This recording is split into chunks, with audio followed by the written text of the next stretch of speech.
सोचो एक पल के लिए, अगर मैं कहूं वो आवाज, वो हंसी, वो गरबा, वो टप्पू के पापा फिर से गूंजने वाली है, तो क्या तुम विश्वास करोगे? 8 साल, पूरे 8 साल के इंतजार के बाद वो खबर आई है जिसका हर फैन सपना देख रहा था। दयाबेन वापस आ रही हैं। हाँ, तारक मेहता के करोड़ों दीवाने फैंस के लिए यह सिर्फ एक अपडेट नहीं, एक झटका है, एक तूफान है, एक कमबैक का धमाका। 2008 से लेकर आज तक इस शो ने हर घर का हिस्सा बन गया।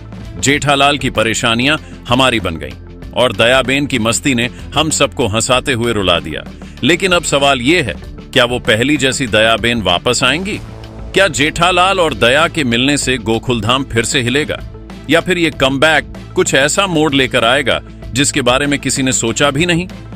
तैयार हो जाओ, क्योंकि जो होने वाला है वो सिर्फ एक एंट्री नहीं, एक लेजेंड का वापस आना है। 2018 एक ऐसा मोड़ था जहां से दयाबेन की कहानी थम सी गई। दिशा वकानी, जिन्होंने अपनी हंसी से पूरे देश को जीत लिया था, उस साल मां बनी और उसी के साथ उन्होंने तारक मेहता का उल्टा चश्मा से मैटरनिटी ब्रेक लिया। फैंस ने सोचा कुछ महीने बाद वो वापस आएंगी, लेकिन महीने साल बन गए और दया का इंतजार एक दास्तान बन गया।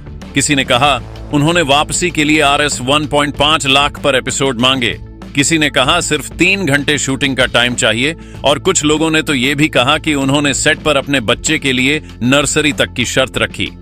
और इस सब के बीच असित मोदी और दिशा के बीच एक अनसुनी सी बातचीत चलती रही। इस दौरान दिशा 2 बार मां भी बन चुकी, लेकिन दयाबेन वापस नहीं आई। फिर एक दिन जब सबने उम्मीद छोड़ दी थी, तब असित मोदी ने एक धमाका कर दिया।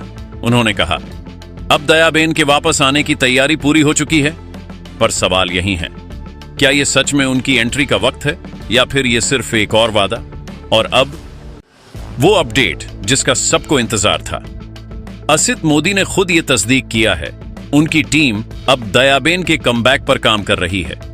उन्होंने कहा हाँ, हम दया भाभी के कैरेक्टर को वापस ला रहे हैं, लेकिन यहाँ एक ट्विस्ट है। दिशा वकानी की जगह कुछ नए चेहरे शॉर्टलिस्ट हो चुके हैं और जल्दी ही उनसे फाइनल मुलाकात होने वाली है। असित मोदी ने खुले तौर पर मान लिया, दया भाभी के जाने के बाद शो का मजा कम हो गया, और मैं इस बात से पूरी तरह सहमत हूँ। ये कहकर उन्होंने सिर्फ एक ऐलान नहीं किया, उन्होंने फैंस के दिल में एक आग लगा दी। अब सवाल ये है, क्या वापस आएंगी असली दया, या एक नए चेहरे के साथ होगा गोकुलधाम का सबसे बड़ा ट्विस्ट? तैयार हो जाओ, क्योंकि जो होने वाला है वो सिर्फ एक कमबैक नहीं, एक कहानी का पुनर्जन्म है। और अब सस्पेंस अपनी चरम सीमा पर है। सबके जहन में एक ही सवाल घूम रहा है, नई दयाबेन का चेहरा कैसा होगा? क्या वो हमें फिर से वही पुरानी हंसी, वही एनर्जी, वही हे मां माता जी वाली फीलिंग दे पाएगी? फिलहाल इतना तो तय है, जैसे ही ये खबर आई, शो की TRP ने आसमान छू लिया। फैंस फिर से उत्साह में हैं और गोकुलधाम नगर एक नए सफर के लिए तैयार। तो बताओ तुम कितने एक्साइटेड हो अपनी नई दयाबेन से मिलने के लिए? अपनी राय कमेंट बॉक्स में लिखो, और अगर तुम भी तारक मेहता के असली फैन हो तो DB एक्सप्लेन को सब्सक्राइब करना बिल्कुल मत भूलना, क्योंकि यहाँ मिलती हैं वो अपडेट्स जो दिल के सीधे गोकुलधाम तक जाती हैं।